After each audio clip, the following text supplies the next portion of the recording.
Hi friends, എല്ലാവർക്കും രുചിഭേദങ്ങളിലേക്ക് സ്വാഗതം. ഇന്നത്തെ നമ്മുടെ റെസിപ്പി മുളക് ദോശയാണ്. മുളക് ദോശയെക്കുറിച്ച് അധികം ആരും കേട്ട് കാണാൻ വഴിയില്ല എന്നാണ് എൻ്റെ ഒരു വിശ്വാസം. വളരെ ഈസി ആയിട്ട് ഉണ്ടാക്കാൻ പറ്റും. അതേസമയം ഇത് പുളിക്കാനൊന്നും വെക്കേണ്ട ആവശ്യമില്ല. അരച്ച ഉടനെ ഉണ്ടാക്കാൻ പറ്റുന്ന ഒരു ദോശയാണ്. വീഡിയോ ഫുള്ളായിട്ട് തന്നെ കണ്ടു നോക്കണേ. എൻ്റെ ചാനൽ ആദ്യമായിട്ട് കാണുന്നവരാണെങ്കിൽ ഒന്ന് ആ സബ്സ്ക്രൈബ് ബട്ടൺ ക്ലിക്ക് ചെയ്യണേ. അപ്പോൾ തൊട്ടടുത്തൊരു ബെല്ലൈക്കൺ വരും. അതും ക്ലിക്ക് ചെയ്താൽ മാത്രമേ ഞാനിടുന്ന ഓരോ വീഡിയോസ് നിങ്ങൾക്ക് ഉടനെ തന്നെ കിട്ടുള്ളൂ.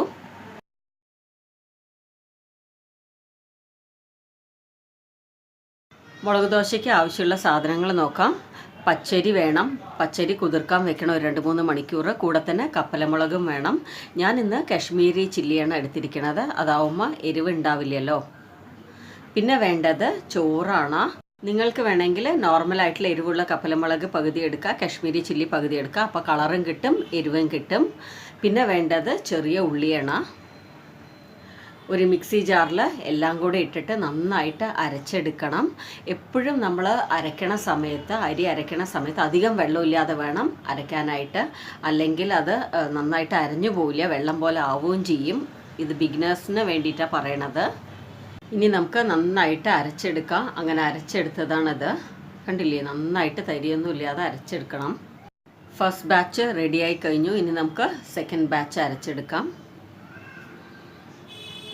അതും ഞാനിവിടെ ഒഴിക്കുകയാണ്. കുറച്ചുകൂടെ വെള്ളം ഒഴിച്ച് കൊടുക്കുകയാണ്. എന്നാലേ നമുക്ക് ദോശ പരത്തിയെടുക്കാൻ പറ്റുള്ളൂ.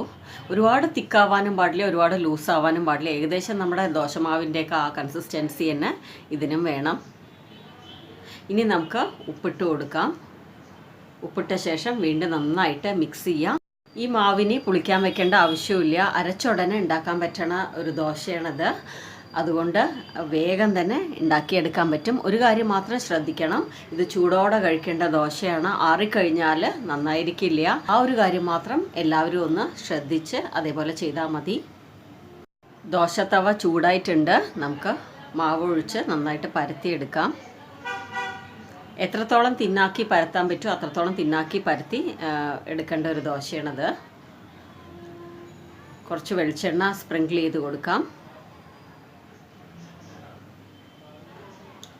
ഇനി നമുക്കൊരു മൂടി കൊണ്ട് അടച്ച് വെക്കാം. അപ്പോൾ പെട്ടെന്ന് ക്രിസ്പിയായി കിട്ടും. മറിച്ചിടാം.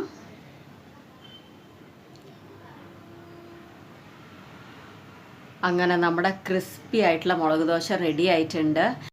ഞാൻ നേരത്തെ പറഞ്ഞ പോലെ വളരെ എളുപ്പമല്ലേ ഇത് ചെയ്യാനായിട്ട്. അപ്പോൾ എല്ലാവരും ഇത് ട്രൈ ചെയ്ത് നോക്കണം. എനിക്ക് ഈ ദോശയെപ്പറ്റി അറിയാൻ എങ്ങനെയാണ് ഇടവന്നതെന്ന് വെച്ചാൽ, എൻ്റെ ഹസ്ബൻഡിൻ്റെ അച്ഛമ്മയുടെ വീട്ടിൽ റെഗുലറായിട്ട് ഉണ്ടാക്കുന്ന ദോശയാണ്. ഹസ്ബൻഡിന് വളരെ ഇഷ്ടമുള്ള ഒരു ദോശയാണ്. ഞങ്ങളിവിടെ എപ്പോഴും ഉണ്ടാക്കാറുള്ള ഒരു ദോശയാണ്. ഈ മുളക് ദോശ വെറുതെ തന്നെ കഴിക്കാനും നല്ല ടേസ്റ്റാണ്. നിങ്ങൾക്ക് വേണമെങ്കിൽ ഒരു ഉള്ളിച്ചമ്മന്തി ഉണ്ടാക്കാം. സവാളയും മുളക് പൊടി, ഉപ്പ് നന്നായി അരച്ചെടുത്ത ശേഷം കുറച്ച് വെളിച്ചെണ്ണ ഒഴിച്ച് മിക്സ് ചെയ്ത് അങ്ങനെയും കഴിക്കാം. അല്ലെങ്കിൽ വതക്കിയൊരു ചമ്മന്തിയുടെ റെസിപ്പി ഞാൻ ഇട്ടിട്ടുണ്ട് ഓൾറെഡി.